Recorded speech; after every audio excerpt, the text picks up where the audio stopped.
Sony Pictures Imageworks was tasked with creating the desert setting for Jumanji 2, The Next Level. This digital environment was needed for cleanup of the practical photography shot on location by the second unit, as well as for shots in which the actors were filmed in front of a blue screen.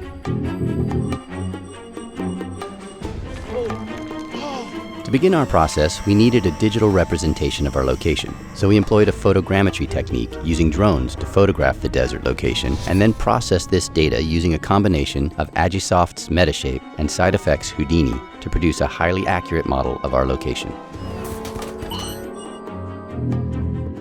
Instead of going down the usual route of UVing and texturing the entire asset, we developed a technique of chopping up the asset into shot-specific chunks and then procedurally texturing each piece as needed.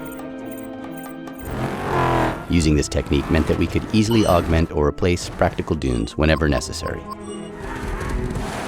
One of the main problems of shooting in a desert is foot and tire tracks.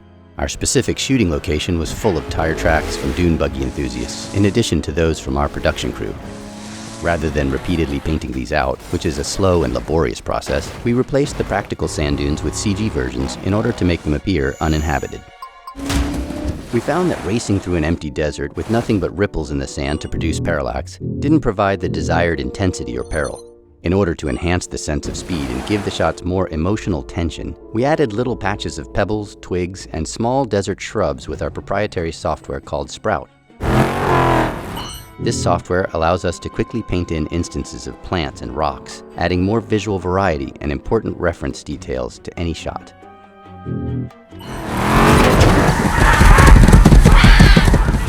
Driving past these CG additions added the sense of speed and danger we were looking for.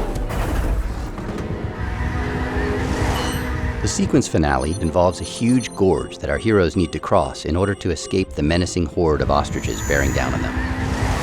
This chasm is a fully digital environment that was designed using a modular approach by taking fairly simple low-poly meshes and duplicating them along the length of a huge expanse to create the vast and treacherous gorge. We then painted in millions of pebbles, rocks, twigs, roots, and shrubs using Sprout. By modifying the simple base geometry with a series of progressively detailed noise patterns, we were able to emulate the weathering and aging process that happens in nature over millions of years.